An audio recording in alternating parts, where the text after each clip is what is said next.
What's going on, everyone? It's Abdallah here with another Pokemon X and Y Wi-Fi battle. This is a battle I took from one of my streams against a YouTuber named Joe. Forgive me if I don't know your actual YouTube channel because I've got like 20 people on my friends list named Joe, and everyone is named Joe. Even Joe Mama. Oh, okay, never mind. Anyway, let's take a look at the teams. He's got Talonflame, very big threat. Greninja on everyone's team. Rotom Wash on everyone's team. Aegislash on everyone's team. And Ditto. I've never actually fought a Ditto yet this generation, so that's cool. And Tyranitar. So most likely the Tyranitar is going to be a Mega. I brought along, let's see, Espeon along with Keldeo. I kind of wanted that combo to bait the Justified. And I've got Gengar Sub-Disable. I got Balloon Heatran. I got Moxie Mence. And I brought a Lead Mew. Now, seeing that he has a T-Tar, I'm going to lead off with Espeon. Now, contrary to what everyone thinks, that's a bad matchup. Sure, it is. But I have the potential of him not using Rocks first turn, because he'll be weary about me staying in, and at the same time, I could bait out the Justified boost simply by switching to Keldeo right off the bat. So, that's my game plan in the back of my head. So I'm going to switch out first turn, because I know that the crunch is going to be pretty obvious. Or, yeah, he's not going to go for Stealth Rock. So, he's going to turn into Mega T-Tar over here, the huge threat that is Mega T-Tar. This thing's so strong. Anyway, he's going to go for the crunch just as I predicted, so things are working out perfectly fine. I resist the Dark-type mood simply because I am a fighting type, and I get the Justified boost, which allows me to be +1 on attack. Now, I'm packing the Secret Sword attack, which is a physical fighting move. That's going to be 4 times super effective against him, so that's going to be overkill. So, bye-bye Mega T-Tar. Now, we got the Sand up pretty good, so that'll be kind of chipping away at me. I'm also Life Orb, so I do a little bit more damage, but with the sacrifice of getting hit at the end of my turn for a little bit. So he busts out his Wendy, which is his Ditto. Now, what Ditto does, he typically is Scarfed, so he's going to end up gaining my +1 stat boost. The only Pokemon on my team that resists my Keldeo is Salamence over here, because fighting and water is what I'm packing on that Pokemon right over there. So that +1 Secret Sword did a lot of damage, considering it was resisted. So knowing that he resists it, that's definitely going to allow him to switch out, and I know that that's the case. So what I'm going to do is I'm going to set up. I'm going to go for a Dragon Dance in hopes that it would help me, maybe 1-shot, 2-shot, something that comes in next. So going for that Dragon Dance, there we go, get the +1 speed, +1 attack. I have Fire Blast, I've got Earthquake, I've got Dragon Claw, and DD on this Moxie Mence right over here. So, I'm trying to get a Moxie Sweep going over here. Unfortunately, I miss the one-hit KO very narrowly, and at the same time, I was carrying a Yachi Berry because I didn't want to get nailed by a super effective ice attack, when in fact I should have been carrying a Lumberry. So I'll know that for next time. Lumberry is better than Yachi Berry. I don't know, I guess it's situational. So, I get burnt, my attack stat is halved, but since I have Moxie, I'm at +2 with the burn, which kind of negates the burn damage. Because whenever you're burnt, I guess your attack is like cut in half. So +2 kind of negates that. Anyway, here's the scary part. He transforms into my +2 attack, +1 speed Salamence, goes for Dragon Claw, knocks me out. Now he's going to have Moxie Boost, because he changed right into me, which was terrible. He's using my own team against me, which is crazy. Now he's at +3 attack, +1 speed. The only thing I got is his Heatran. And luckily, I'm wearing the Air Balloon. And I'm going to resist his +3 Dragon Claw, but I'm not going to enjoy taking it, considering that it takes a little over 50%. So he pops my balloon. I go for the Hidden Power, which is Ice. I love packing Hidden Power Ice on this thing because it definitely surprises everyone. So Hidden Power Ice knocks out this Moxie +3 Ditto. Now he's going for Aegislash. Now, I know that he's got Talonflame in the wing, so I selectively choose to sacrifice right over here. So I go for Stealth Rock. I know that he's going to either, one, set up a Swords Dance or go for a Sacred Sword. He goes for the Sacred Sword. There's no way I'm going to take that, considering it's super effective, and Heatran goes down. But knowing that he doesn't have a Rapid Spinner on his team, I'll be perfectly fine getting 50% off that Talonflame when it comes in later. Alright, so he goes up for the King Shield right over here, expecting me to attack him.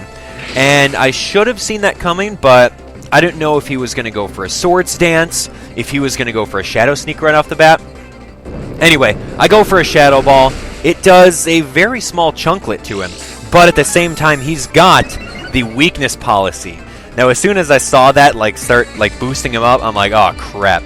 And now he goes for the Swords Dance, so he's easily at +4. And most likely this Aegislash is packing the Shadow Sneak.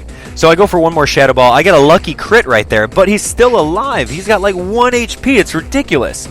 So there's the hacks, not in my favor. He goes for the Sacred Sword. I'm not really sure if that was a misclick or if he was predicting me to switch out. But I guess that worked out because he got that and then he busted out the priority Shadow Sneak. So, yeah, Espeon's down. That was definitely overkill, considering how much that Sacred Sword did to me. So, anyway, Keldeo. Now, I'm packing physical Keldeo simply because I love priority Aqua Jet. See, that saved me right there, because that was a threat. That could have, swept 5 teams. That +4 Aegislash with Shadow Sneak. It's crazy.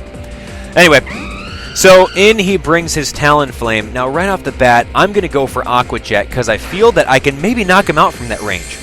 But he goes for Roost, getting rid of his flying typing, and I'm going to go for Aqua Jet here. Now, this is going to do not as much as I want. That's like 45%. So he's going to continue roosting right over here, and he knows that I'm getting Life Orb damage. So he can literally Roost stall me until my Life Orb recoil ends out. But I see that coming, I go for Secret Sword.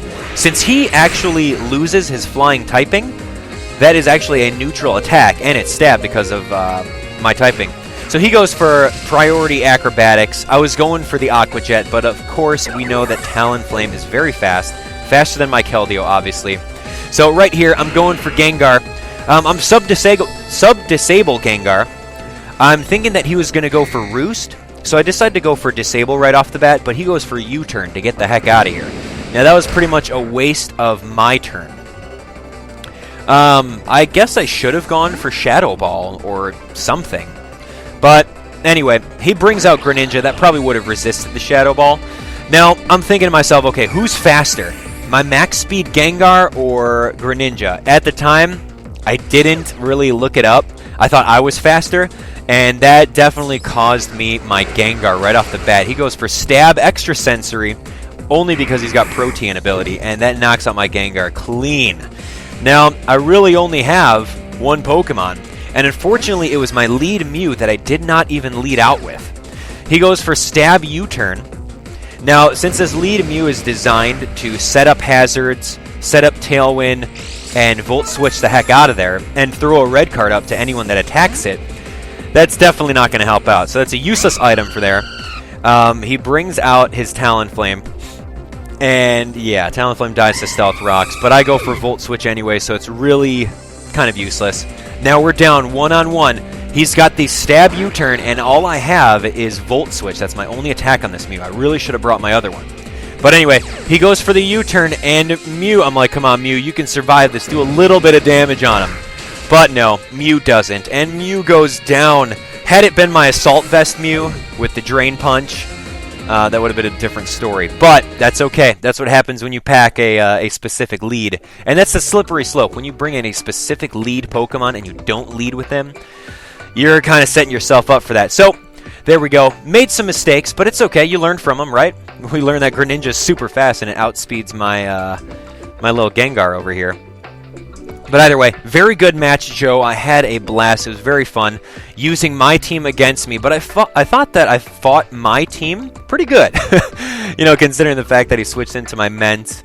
He switched into my Keldeo. I played around with that since I knew my own weaknesses and my moves. But it all came down to that last couple moves at the end. So thanks for battling me, Joe. It was very awesome. If you guys would like a chance to battle me, definitely check out my weekend live streams that I host here on YouTube. You can always check out my live event section on my main page where you can find out when I'm streaming. It's always at the same time, typically Saturdays and Sundays at 4 p.m. Sometimes I go a little bit earlier depending on what's going on. But you can always find something live streaming on the weekend. So I would love it if you join me. And if you guys want some more Nintendo gameplay footage, by all means, check out my channel where you'll find lots of content.